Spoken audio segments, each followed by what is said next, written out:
Olá, sejam todos bem-vindos à nossa aula de História, nosso componente curricular amado. Tenho certeza que vocês estão gostando também, né? E eu espero que vocês tenham sempre o máximo proveito do conteúdo que a gente traz aqui para vocês. Mas para a gente iniciar o nosso conteúdo de hoje, eu quero convidá-los a dar uma olhadinha no nosso objeto de conhecimento e no detalhamento. Vamos lá? Então, na nossa aula 7, nós temos como objeto de conhecimento saberes dos povos africanos e pré-colombianos, expressões na cultura material e imaterial, né? Como detalhamento, nós vamos verificar um pouquinho hoje sobre os grupos étnicos brasileiros e diversidade cultural, ok? Então fiquem bem atentos aí que a gente tem que entender um pouco sobre essa questão, sim, para saber quem somos nós brasileiros. Como vocês podem bem perceber aqui comigo nesse mosaico de imagens, diversas etnias compõem, na verdade, o que nós chamamos hoje de Brasil. Já ouviram falar sobre um termo miscigenação?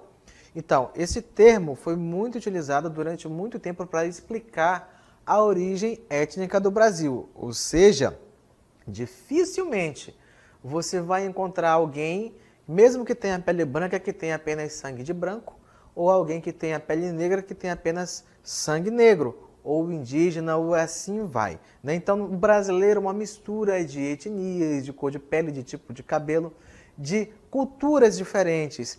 Esse é o nosso Brasil, é um Brasil multiétnico, tá? Como está representado aqui no nosso mosaico. Não apenas multiétnico, como também aí nós vamos ter diversas formas de se falar, mesmo dentro do nosso país, que todo mundo fala português, mas as palavras acabam adquirindo um sentido diferente de acordo com a região, ou seja, os chamados regionalismos, tanto vão fazer que a gente diferencie o significado das palavras, quanto também, né, o modo como nós falamos, o chamado sotaque.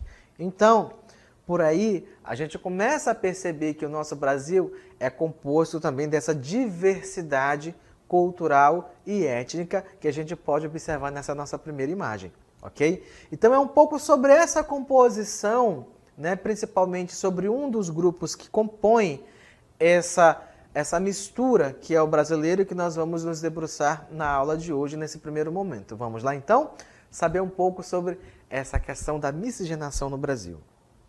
O Brasil é famoso por sua grande miscigenação, ou seja, aquilo que eu acabei de conversar com vocês, essa mistura multiétnica que forma o Brasil. Nosso povo não tem uma formação étnica única, pelo contrário, é uma mistura de diversos povos. Existem brasileiros de todas as cores, de todos os jeitos. O Brasil é formado por brancos, negros, asiáticos, índios e muitos mestiços. E o que são os mestiços? É a mistura dessa diversidade étnica, né? Então, misturando o indígena com o negro, né? Os asiáticos com os brancos e por aí vai, ok? Então para a gente entender um pouco sobre como vai acontecer essa formação, nós temos também que fazer um apanhado histórico para conhecer um pouco sobre o processo de formação do Brasil. Entendido isso? Então, primeiramente, nós sabemos que muito antes da chegada dos europeus no Brasil, nós já tínhamos o quê? Diversos grupos indígenas, né? Os povos originários, que já estavam morando aqui no território que hoje compõe o Brasil. No entanto, com a chegada dos portugueses em 1500, não é? Oficialmente documentado em 1500, nós vamos ter então a chegada de um outro grupo étnico, então os grupos originários, indígenas e quem mais?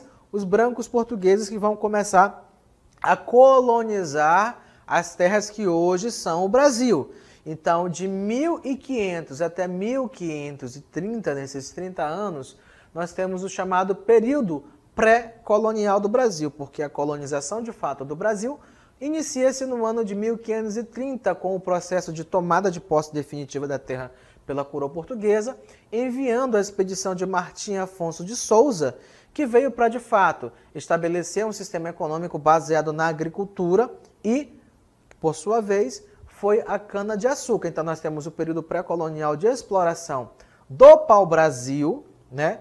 Do pau-brasil e da mão de obra indígena que também era utilizada naquele sistema de escambo, de troca ali, de se dar um pente, uma bebida, né? E alguns outros objetos que para os portugueses eram sem valor, em troca do trabalho dessa mão de obra que estava aqui, né, para cortar e carregar os seus navios com pau-brasil.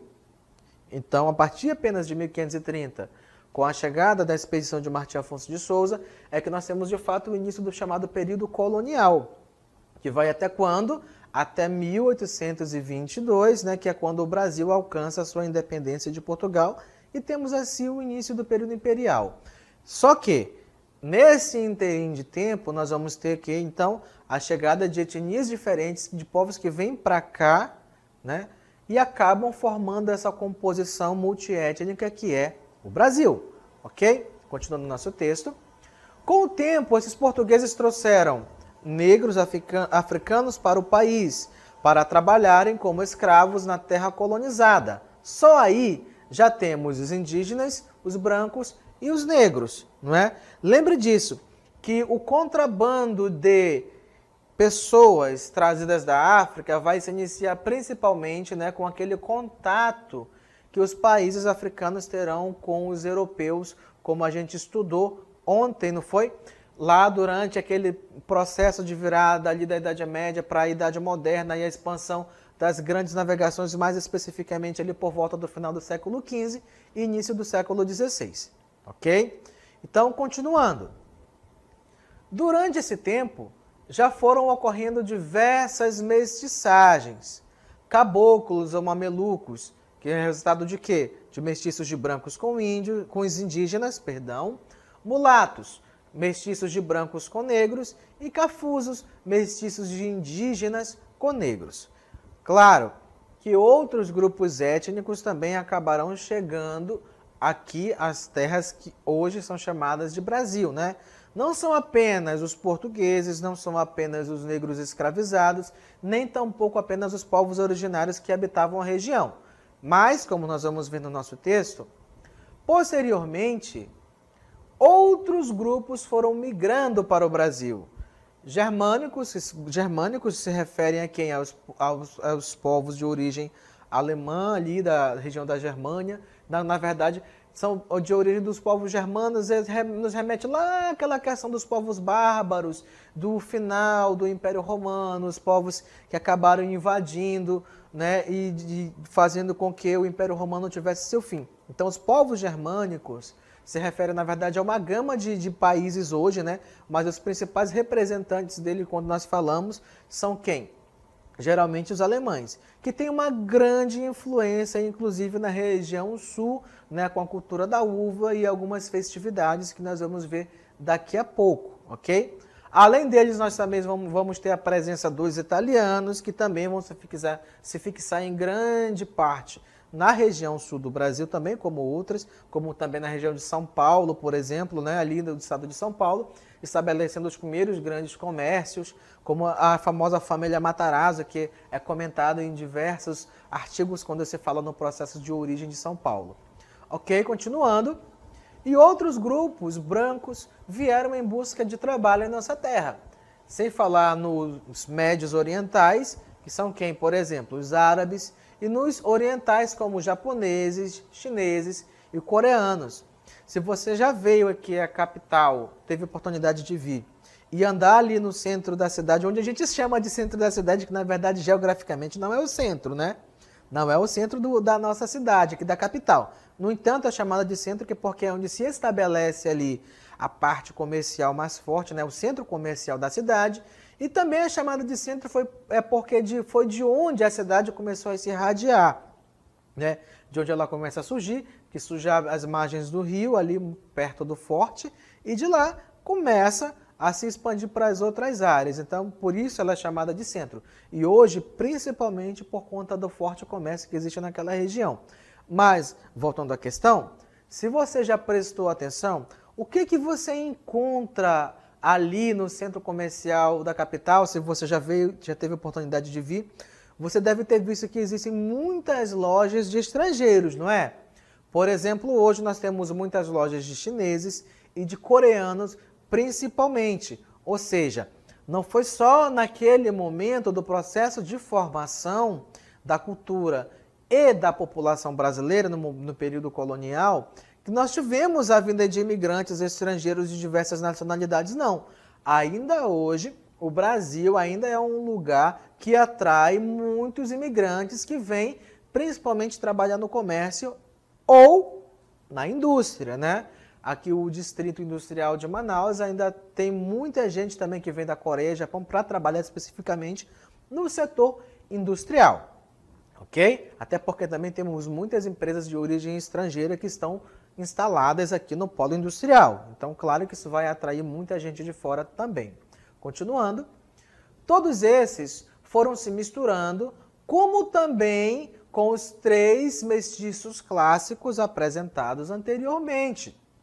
Então, claro que essa mestiçagem toda só podia resultar em uma coisa, que nós vamos continuar vendo aí no nosso texto. Vamos ver?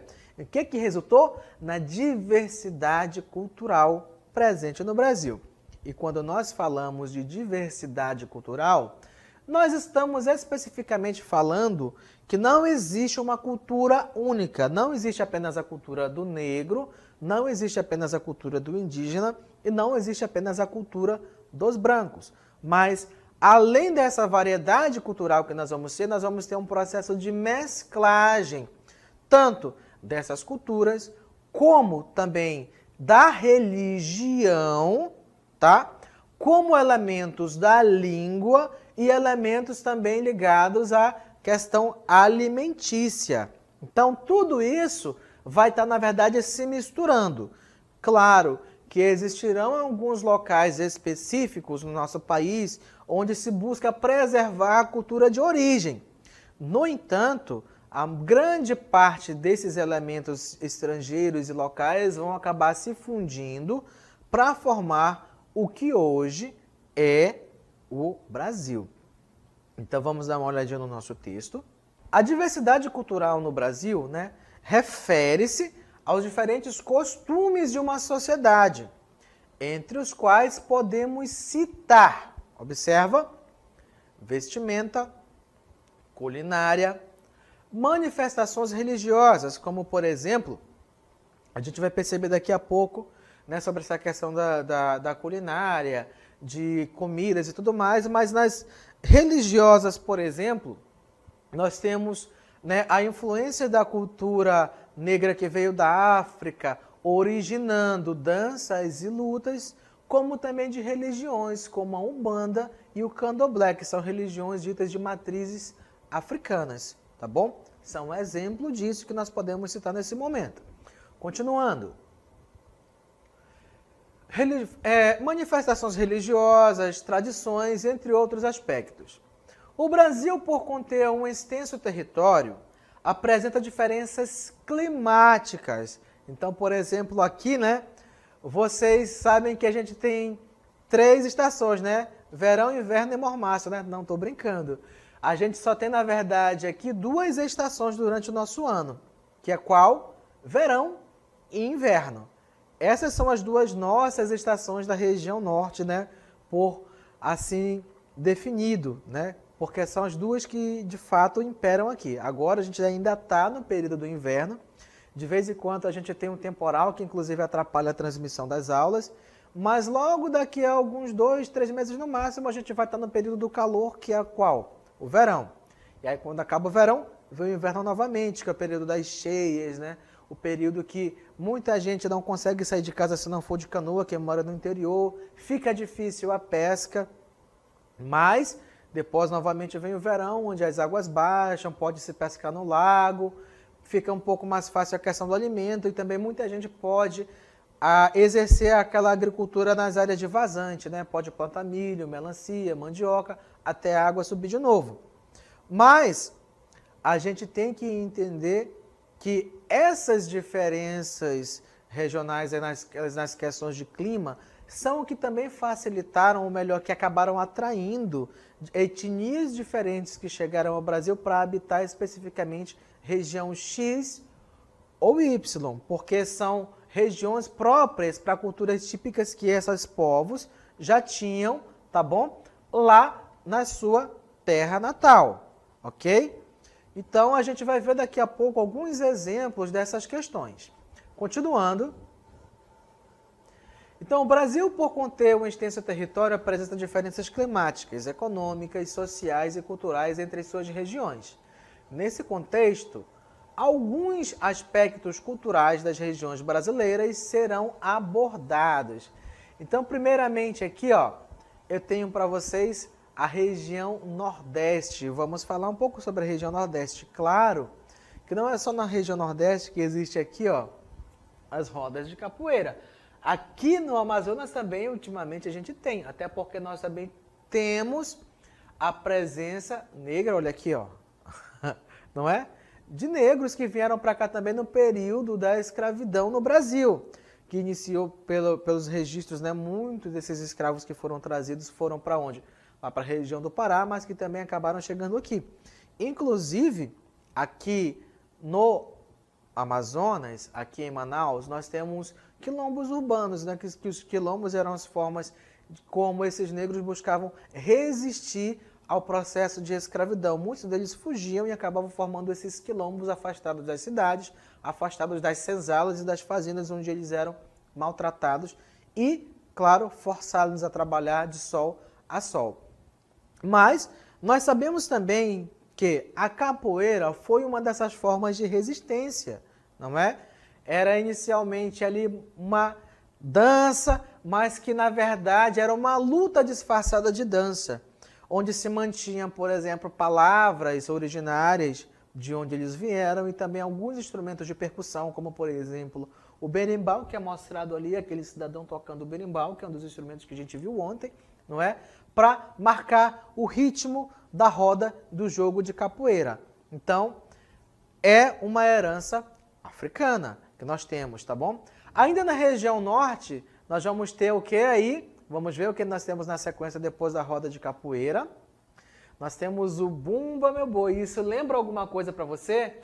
É claro que lembra, né? Isso remete a quê? A história do Boi Bumbá de Parintins, que a gente vai comentar daqui a pouco. Mas que pelos estudos a gente vê que, na verdade, né, o Bumba Meu Boi acabou se tornando a inspiração para se fazer o Boi Bumbá aqui de Parintins, né? E essa é uma história do Bumba Meu Boi, ela é inspirada na história de Pai Francisco e Mãe Catirina, que eram dois negros escravizados na fazenda, né, que viviam como escravos, e que Mãe Catirina engravidou. E quando ela engravidou, adivinham o que aconteceu? Ela ficou com desejo de comer a língua de boi, mas ela não queria a língua de qualquer boi, ela queria comer a língua do boi mais bonito da fazenda. Então o Pai Francisco, para satisfazer ali o desejo da sua esposa, ele vai, mata escondido o boi mais bonito da fazenda para dar a língua para ela comer. Mas sabe o que vai acontecer? O vaqueiro da fazenda descobriu e ele corre para avisar o dono da fazenda o que Pai Francisco fez. Isso dá uma confusão muito grande, porque o fazendeiro promete que vai se vingar. Mas vai e vem no desenrolar da história, o que acontece? Eles conseguem ressuscitar o boi. Então o boi ressuscita e depois que isso acontece, o fazendeiro fica tão agradecido que ele decide fazer uma grande festa. E essa festa seria a origem do Bumba Meu Boi da região Nordeste, ok? Continuando, vamos passar a falar de elementos típicos da nossa região, que eu tenho certeza que vocês conhecem.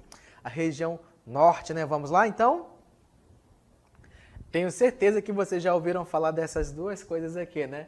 Daqui desse lado, eu tenho a mandioca. Do outro, o boi bumbá, que como eu acabei de falar para vocês, está relacionado à questão do Bumba Meu Boi. Tanto que nas histórias aqui, né, nas primeiras apresentações do boi bumbá, tanto de Parintins quanto também de alguns outros interiores aqui do estado, como Fonte Boa e Itapiranga, onde tem os bumbás, eles contam também um pouco dessa história, né, de Pai Francisco e Mãe Catirina.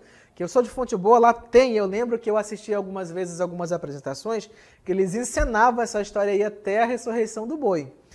Então, isso faz parte, né, da cultura imaterial, como por exemplo o Bumba Meu Boi, é registrado pela Unesco como patrimônio cultural da humanidade. É claro que é um patrimônio imaterial, porque não é tocado, é cultura, não é nada construído, não é nada físico, mas é cultural. E já a mandioca, como vocês devem muito bem saber, é, né, uma raiz, mas que a gente tira muitos produtos dela, como por exemplo a gente fabrica a farinha, o beiju de massa, que eu adoro quando tem castanha, então fica uma delícia. A gente tira a goma, tira o tucupi e dá para fazer diversas outras coisas, como até o mingau da crueira também para quem gosta, não é? São heranças de que? Principalmente aqui, ó, o boi bumbá, que tem origem também lá com Bumba Meu Boi, nas questões de origem negra africana. E desse lado aqui nós temos heranças indígenas, né, como a mandioca, que muito se assemelha à macaxeira, né, que pra gente aqui na região norte, aqui no Amazonas, tem diferença entre macaxeira e mandioca, né? Que a macaxeira a gente pode comer cozida, frita, e a mandioca a gente não tem esse hábito de comer desse jeito, né? A gente usa para fazer farinha e outras coisas. Mas em outras regiões, né, alguns chamam a macaxeira de mandioca ou até de aipim. Então isso varia de região para região. Na região centro-oeste, nós temos também dois elementos para trazer para vocês, que a primeira delas ali é um prato típico, que é o arroz com pequi, que eles gostam muito de comer. Eu ainda não provei, mas parece ser delicioso, quero muito comer também. E do outro lado, nós temos aí a procissão do fogaréu, que é realizado, tá bom? Na Sexta-feira Santa ali, onde as pessoas vestidas com capuz e tochas representando os soldados romanos vão encenar ali a morte de Cristo, ok? Na região centro-oeste, nós temos ali também alguns outros pratos típicos, como por exemplo, ali nós temos o arroz carreteiro, ok? Temos também ainda ali, pode passar, outro prato típico também, né, onde você vê arroz, mandioca, ovo frito. Então são pratos que são típicos de cada região, mas por que que eles se diferenciam dessa forma tanto de uma região para outra? Por conta da cultura que se estabeleceu ali, né? As etnias diferentes que vieram de diferentes partes do mundo e se estabeleceram naquelas regiões. Seguindo, vamos ver um outro prato típico. Na região sudeste, nós temos ali então um prato que eu particularmente adoro, gosto muito, que é a feijoada. Você observa ali que tem farinha, tem arroz, tem o feijão preto ali com pedaços de porco, que pode ser do pé, da cabeça, do bucho, não interessa. Para mim, foi feijoada, tá valendo qualquer parte. E uma saladinha. Mas você sabe de onde vem esse hábito de comer feijoada? Se você chutou das senzalas, é herança africana, você acertou, tá bom? Porque antigamente, conta-se as histórias quando a gente pesquisa, que os donos das fazendas, né, matavam os porcos, mas eles não comiam os chamados miúdos, o mocotó, a cabeça, o bucho, eles dispensavam. E era justamente essas partes, né, que os escravos acabavam aproveitando para fazer esse prato, dando origem ao que é chamada hoje de feijoada, e que é apreciada em diversas partes do Brasil, na verdade no Brasil todo. Eu particularmente, quando tenho oportunidade de comer uma boa feijoada, eu não dispenso não, tá bom? E vamos agora para a última região, tá? Região Sul. Nós vamos falar um pouquinho rapidamente sobre a região Sul, sobre algumas coisas que marcam essa região. Nós temos, por exemplo, na região Sul, uma cultura muito grande, né, na produção de uvas, descendência de quem? Daqueles italianos que a gente comentou no início, não é? Então, eu vou pedir para voltar novamente rapidinho ali a figura da nossa uva, tá? Então, os italianos, eles têm um hábito, eles têm uma cultura, né, de trabalhar com a produção de uvas para quê? Para se fazer vinhos, sucos e alguns outros derivados dessas uvas, ok? Então, a imigração italiana se concentrou principalmente nessa área e fez com que houvesse uma produção muito forte, uma cultura muito forte na produção de uvas. Não somente os italianos, como também os alemães. Agora, coloca aí a nossa outra imagem, por favor, meu diretor. que é a imagem de uma festa que vai estar aparecendo para vocês aí, é chamada Oktoberfest, ok? Ou Festa de Outubro, seria o significado dela em português, que é de origem alemã, ok? Então, dentro dessa questão, nós vamos ter as festas marcando essa região aí, como também uma forte cultura da uva. Por quê, gente? Por quê? Porque o clima de lá é diferente. Lá eles têm outono, primavera, verão, inverno, diferente da nossa região. Então se tornaria um pouco difícil realizar a agricultura de maçã, de uva, aqui na nossa região, por conta do tempo, do clima que é mais quente, é mais úmido, diferente do clima que essas plantas gostam para serem cultivadas. Então tudo isso, até mesmo a questão do clima, vai fazer com que essa etnia ou aquela outra se estabeleça nessa ou naquela outra região, ok? Então, nós vamos ter diversos elementos de cultura, tanto africana, quanto indígena, quanto europeia, de diversos países diferentes, sendo estabelecidos no Brasil, tá? Para dar essa formatação, para dar essa cara do chamado Brasil, tá? Multiétnico, essa diversidade cultural que é o Brasil nos dias de hoje, ok? Queridos, muito obrigada. Nós vamos agora para aquele intervalo precioso do lanche e retornem rapidinho para as salas depois. A sua aula continua no próximo vídeo.